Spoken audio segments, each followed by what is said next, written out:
आज सगळं नुकसान झालंय तरी सुद्धा कुठलाही शासन दरबारी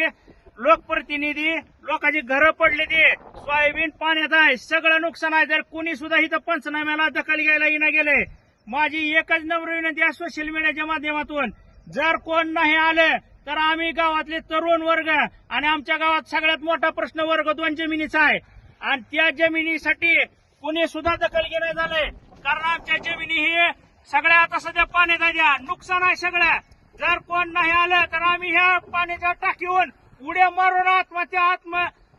आत्मदान करणार आहोत हे आमचा जाहीर इशारा आहे सगळ्याला तर लवकर दखल घ्यावी आम्ही सांजेची माणसं श्रीराम मंदिर देवस्थान जमीन आहे पण आम्ही शेतकरी आहोत आम्हाला अनुदान मिळालंच पाहिजे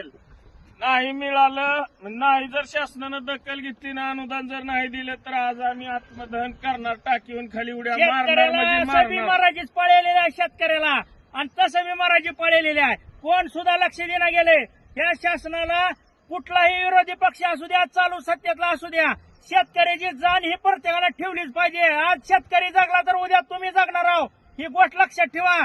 आणि जी वर्ग 2ची जमीन आहे ती जमीन बी आमच्या बापदादापासून चालत आलेल्या आहे त्या देवस्थानची असली म्हणून काय झालं कसणार आम्ही आम्हीच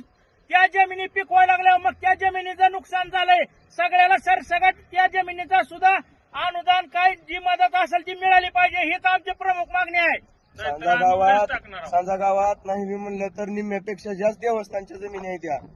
या ठिकाणी 1600 एकरच्या आसपास जमीन आहे सांजा गावात त्या जमिनीचं अनुदान नाही विमा नाही त्या शेतकऱ्यांनी करायचं काय